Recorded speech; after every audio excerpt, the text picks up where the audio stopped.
This podcast is part of the Frederick Podcast Network. Learn more at listenfrederick.com.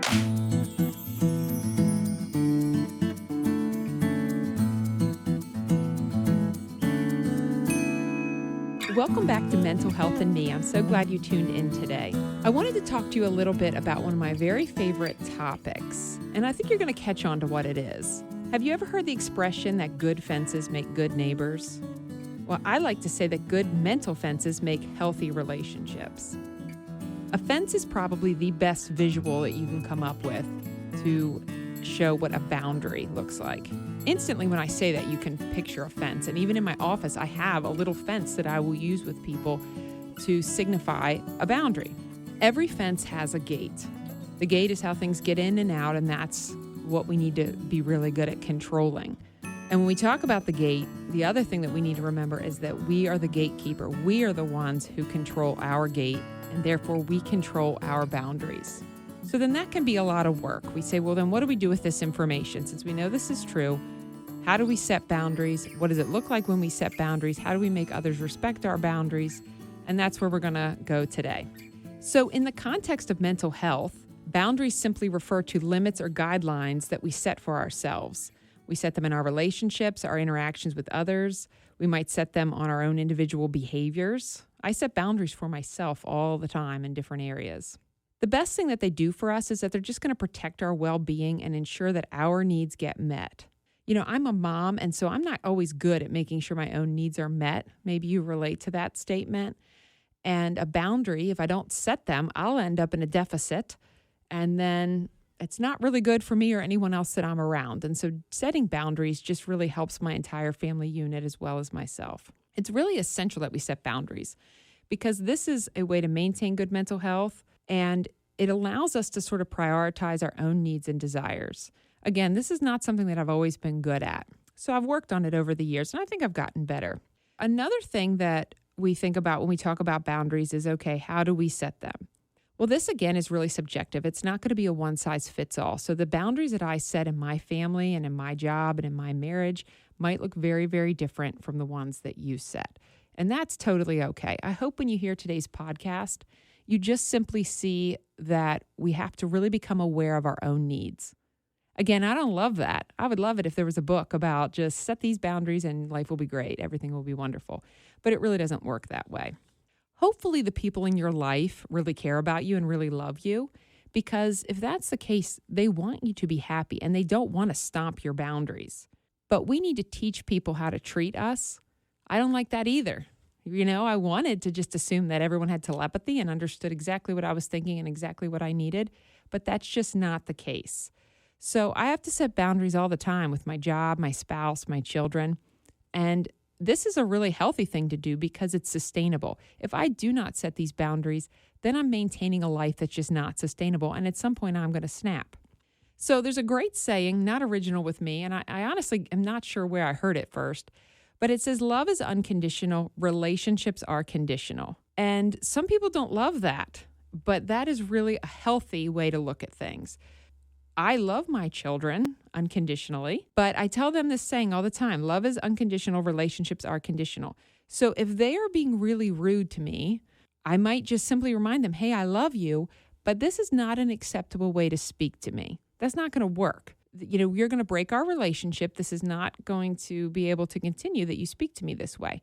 So then we have to decide what to do with that. I also don't want their siblings normalizing that, right? So my children seeing me set boundaries is helping them long term. I don't want any of my kids to normalize disrespect being tossed back and forth. They need to recognize, this person is not being kind or respectful to me. Therefore, I'm going to set a boundary and not tolerate it. Maybe I won't play with them until they get their attitude together. That's totally okay. You do not have to continuously accept disrespect from someone. It doesn't matter who they are. So I don't have to scream at my kids, right? But I can set a boundary with them. Another fun boundary, and I say fun, but you're probably not really laughing at it, is have you ever had a situation where you've avoided someone because you're unable to set a boundary, you don't know how? That happens quite often. And so when you learn to do these things where you set boundaries, you're really doing these other people in your life a favor, because maybe you don't invite someone over to your home because they comment on it. Maybe they come over and comment that your house is a mess or whatever, that you have too many dishes. Maybe they do something like that. So instead, when they want to come over, you catch yourself lying and saying, "Oh, I'm busy," or "We don't feel good," or it's just not going to work today for whatever reason. If you were able to set a boundary and say, "Hey, you can come over, but you cannot comment on my home. You can't comment on the condition of my home, but you're welcome to come over." Then you've now allowed this person to continue to be in your life rather than have to do something where you push them away because there's no boundaries. So that's just one example that you might connect to. You could also tell them something like, "Hey, you can come over, but I'm not interested in hearing your opinion of my home." That's okay, right? A boundary doesn't have to be something that's mean, but it does need to be something that's really clear. And if you tell someone this, ideally, if this person cares about you and wants to be in your life, then they will be like, "Oh, whoops, I didn't realize that was bothering them. Okay, I just won't do that anymore." That's kind of what we hope will happen. I set boundaries too with my spouse. He has an interesting job and he gets a lot of opportunities to travel. And for a while, it just sort of became too much. It was not sustainable. And some travel is mandatory, some is not. But I said, okay, here's what I'm willing to cover. This is what I can do and not lose my mind, quite frankly. Like, this is what I'm able to handle. This is what I'm not. So I made this boundary really clear. So don't come to me with 20 trips that you could go on. You can come to me with the 2 that you want to go on. I'll cover those. So that's actually worked really well.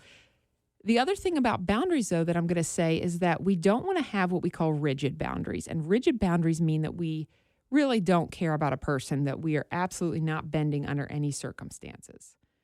The other side of that is permeable boundaries, where we give in for everything. And so that's not a boundary either.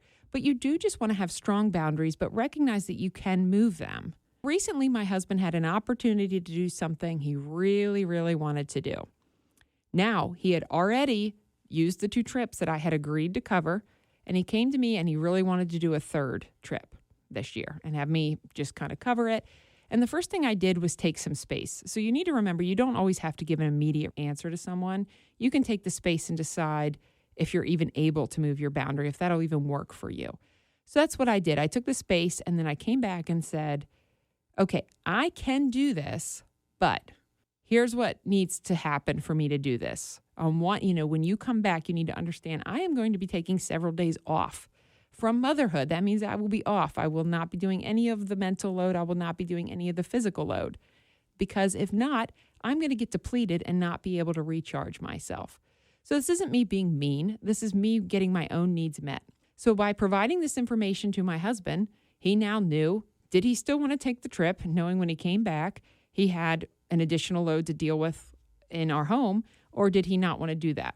And so he ultimately chose to take the trip, knowing that when he came back, this is what it's going to look like. This was the boundary I set. So this is the kind of thing that allows sustainability. And that's always what I'm looking at is, sure, can I grind out and just push through for a certain amount of time and do it all? Yes, but I can't do it all forever. So I have to be able to set boundaries to keep myself from being totally, totally depleted. That's kind of where that gate comes in, right? So with some people, we have a really wide open gate, and maybe those are the people who are kind of like, I'd say, equal in our lives. It's a give and take. Other people, for whatever reason, it's not. Maybe they are not someone that you can trust with your information.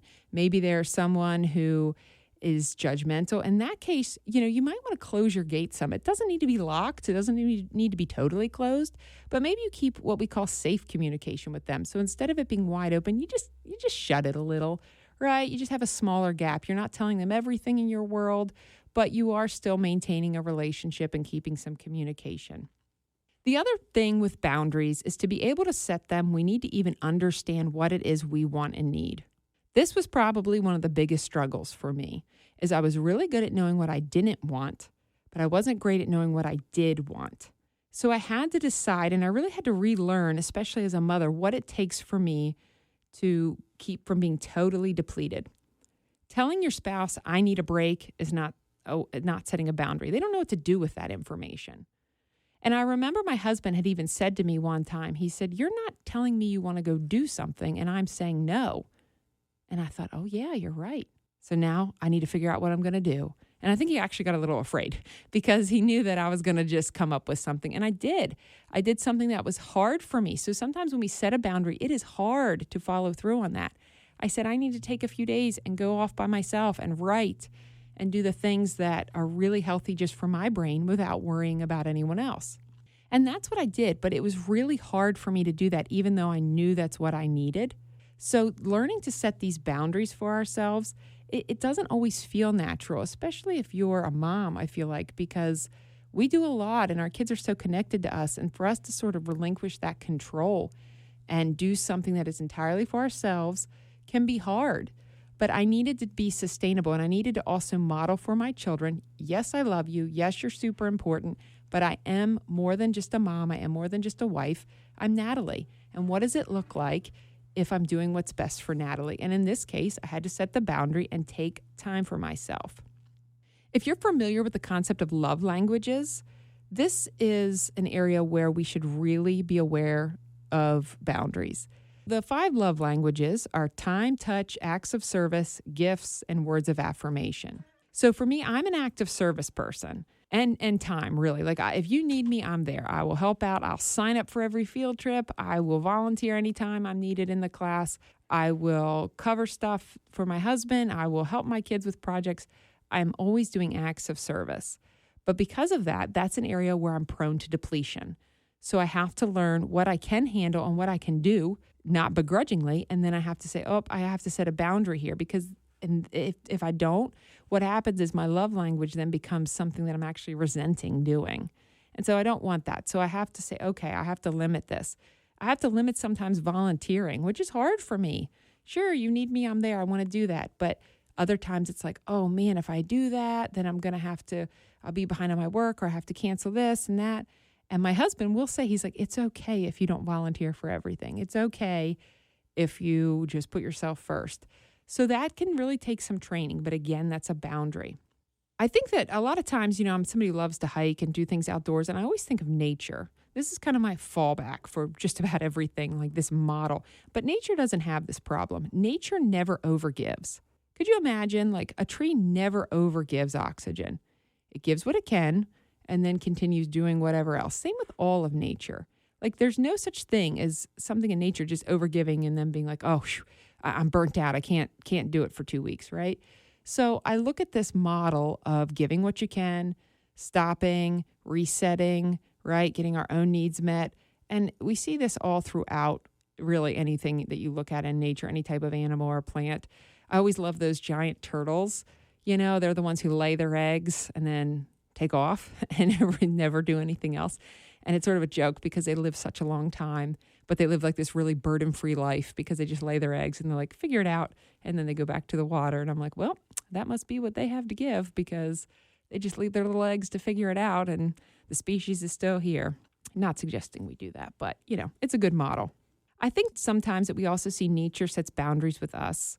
And if you think of weather, that's a really good example of having to adapt. So when someone sets a boundary with you that you don't love, if it's your spouse or a relative, a friend, whatever, if they set a boundary with you and you don't love it, just recognize that we have to adapt to their boundary. You adapt to the boundaries nature sets with you all the time. When the sun sets, when it rains, when it snows, it's not pleasant to have to respect another's boundary, but sometimes that's just the way it is. You have to learn to adapt to that. So some of you are listening right now and you're wondering, how the heck do I set a boundary? I'm not good at assertive communication, or I don't even know what to say, or I get really nervous, or that person's a better talker than me. All that might be very true. The thing that you want to look at when you're first starting to set boundaries with assertive communication is to have small statements, very concise. A lot of times they're going to be an I statement. So if you say something like, I'm not available, remember, you don't need to explain yourself. It doesn't need to be, I'm not available because. If someone wants you to do something or volunteer for something, or they want to come over, it's okay to say, I'm not available that day. And if they say, well, what do you mean? What's going on?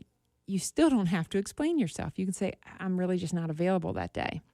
And sometimes you get pushback. When you first start to set boundaries, people might get confused, especially if they're not used to that. And so they might push back. And so you just have to really hold that line, because you're doing them a favor and yourself a favor, because we're looking for sustainability. Setting a boundary like that, you could also say no. No is a complete sentence. So if you say, hey, can I come over and, I don't know, hang out tomorrow? No. right? You don't have to be mean to them. You can just simply say no. We also struggle sometimes with boundaries in the workplace. Man, I used to do this so much, especially when I worked retail and before I had these skills. I worked part-time, but you fill out these availability things and it gets signed off and approved. And then it was shocking how often mine would just get ignored, or I would get this pushback. Why are you not available this day? Well, and at the time, I used to sort of trip over my words. Now I would be a very different person. But at the time, I always felt like I had to defend this stuff. Well, you don't, right? If you have a certain setup with your job and it's been approved, sometimes, right, we don't want to have the rigid boundaries, but if you're getting sort of this disrespect and pushback, it's okay to just lean in on your boundaries. Well, that's what I'm available, right? You don't have to explain why, because your reasons will probably not be good enough to them. It's not about others. It's about really setting the boundary that allows us to perhaps even keep the job, right? If you didn't have that availability schedule, you might have to go find another job. So you're really doing them a favor by honoring your own boundary there. It's the other person's job to manage their emotions. Sometimes we don't set boundaries because we know that person is not going to like it, and they're going to be really disappointed that we're not spending Christmas with them. They're going to be really sad. They're going to be really angry. I don't know. It is their job to manage that emotion. I don't want to make anyone feel bad, but if I make a decision that's good for me and it's good for my family, it's okay that the other person doesn't like it. It's their job to manage that emotion. And it's really, again, doing them a favor for us to do this, because if not, it might cause you to avoid them entirely. I've seen people who are like lying to their family members because they are just unable to use assertive communication and set a boundary and tell them the truth that something isn't going to work out. I also want to say this because this comes up sometimes with boundaries where people get this confused. Do not confuse boundaries and manipulation. So there's a difference, because boundaries are really more about our behavior. I'm not necessarily telling you you have to change anything. I'm just saying I'm going to limit its proximity to me. So you go do what you want, but I don't have to have that in my world. Manipulation is much different. Sometimes you see this like with politics, where people will say, I'm not going to be friends with anybody who doesn't vote for who I want. Well, that's manipulation. A boundary would be, hey, we can be friends and vote for different people, but we're just not going to discuss politics because we clearly do not see eye to eye on it. That's a boundary. But don't ever manipulate someone, and definitely don't allow yourself to be kind of gaslit into being manipulated by being told, well, this is my boundary. Well, the boundary is about us, not about changing another person.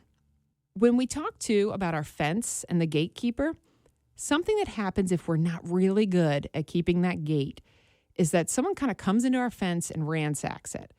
And this is a time where a negative cognition gets planted. And I did another podcast. You can go back and check that out on cognitive behavioral therapy. And this kind of talks about these negative cognitions. But if you set a boundary or tried or maybe missed the mark and you made a decision that didn't work out, sometimes we start to think, I can't trust myself, right? Or we think that I'm not good at such and such, or something along those lines. And we don't want to internalize a negative cognition. If you set a boundary and it missed the mark, or you didn't hold to the boundary, just look at it as, I learned from this, or I'm going to make a different decision next time. It doesn't have to be that I made a mistake. It just has to be that, I learned from it. Or if you said, okay, I made a mistake, well, I'm going to make a different choice next time. But we don't want to let that root in us, and then it kind of grows to where we think we can't trust our decision, or we don't know what's best for us. Because you do. I mean, even people come to therapy, I wish I knew exactly what would lift them up, but a lot of it is this internal work. Really, that's all of it in some ways, is that you have to do the internal work to figure out what you need. You have it all. We're just looking for the skills to kind of dig it out. Another area that we sometimes struggle with boundaries would be social media. This one I still have not gotten exactly right. I'm not quite sure the answer, but I do know that I put an app on my phone that will instantly cut me off of social media if I used it for a certain amount of time. And that's really helpful, because sometimes I don't get cut off till the evening, and other times I'm cut off first, like really early in the morning. And so something like that allows me to put a boundary, and I have to always be aware of that, because I am an adult, and sometimes that's really scary, right? Like I told my kids, I could eat ice cream for breakfast, lunch, and dinner. There's no one to stop me. If I don't put boundaries on my own life and my own decisions, I can make really unfortunate ones. So I love Starbucks. That's a thing that I love. Some of you relate. So I always get a really unhealthy Starbucks. So I boundary myself. I allow 2 a week because they're super bad for me. Like if I was getting something healthy, it'd be different. But that's just like one boundary that I set. I definitely try to watch social media. The other big one that I have to do, and this is, again, having this internal awareness, is I never filter a photo, ever. And if I look at my Facebook, I don't do that because I am definitely going to look better in that filter. So I know that that's going to make me feel bad about myself, so I don't do it. That does take some discipline, but you just want to have an awareness of the things that are going to cause you to be in a depleted mental state. If I look at nothing but filtered photos of myself and then go look in the mirror, I'm probably not going to be feeling great, right? I'm probably going to start being like, oh gosh, maybe I should do this, or I don't know, cut my hair. I don't even know. But that's something, I never even put Snapchat on my phone. And if you use Snapchat, congrats. I have no war against it. But you just want to know what matters to you. Some of you say, well, I could filter all day and it doesn't bother me. That's fine. But for me, that's just a boundary I set. I put a limit there, and I've always maintained it. I see people too that are in any kind of service job, really. I mean, you think of people who are teachers. I know I've already said moms, and it could really be in any job whatsoever. But if we're in a serving job, it's so different now because of technology. So these things follow you home. You could get texts 24/7. You could get emails. And then you have to say, well, where does it end? Where do I put the boundary on doing my job and doing it well and caring about others versus the boundary of I need to separate and come home and be someone other than whatever it is, a teacher, a nurse, whatever it is that has you connected. And I personally, I struggle sometimes with this because after I put my kids to bed, and that's when I really like to do a lot of stuff for my job. And so that's probably the time that I do enjoy it the most, but you also don't want to disrupt someone else's time. So I always kind of struggle with this, but there's this other great thing you can do. You can put your phone on do not disturb. And that's kind of where I landed too. That's like another boundary I have to set for myself, because if not, how am I going to know when enough is enough? Because it really isn't. So I hope you got something out of today's podcast. I hope you learned to set a few boundaries. Most importantly, I hope you learned to even figure out what boundaries you need to set for yourself, for your spouse, for your kids, for anything in your world, maybe for your job. And I hope you just look at this as recognizing that you can decide what's best for you. You can draw that line. It doesn't have to be mean. It doesn't have to be unkind. It does just take some assertive communication. And it's okay if it's kind of like a squeak when it first comes out, like, I'm not able to do that. It's okay. It doesn't have to be bold. It's just taking that first step, and you'll grow and you'll become more comfortable, and people will become happier, I think, to be in your life because you're going to enjoy your time with them, because they're going to know this person has really good boundaries. If they're spending their holiday with me, they must want to, because if they didn't want to, they wouldn't be here. So I hope that this is something that you can use in your life. And thanks for tuning into Mental Health and Me, sponsored in part by the Listen Frederick Podcast Network. And find me on Instagram at @NatalieSouders_. Live radio, local podcasts, the Frederick Podcast Network at listenfrederick.com.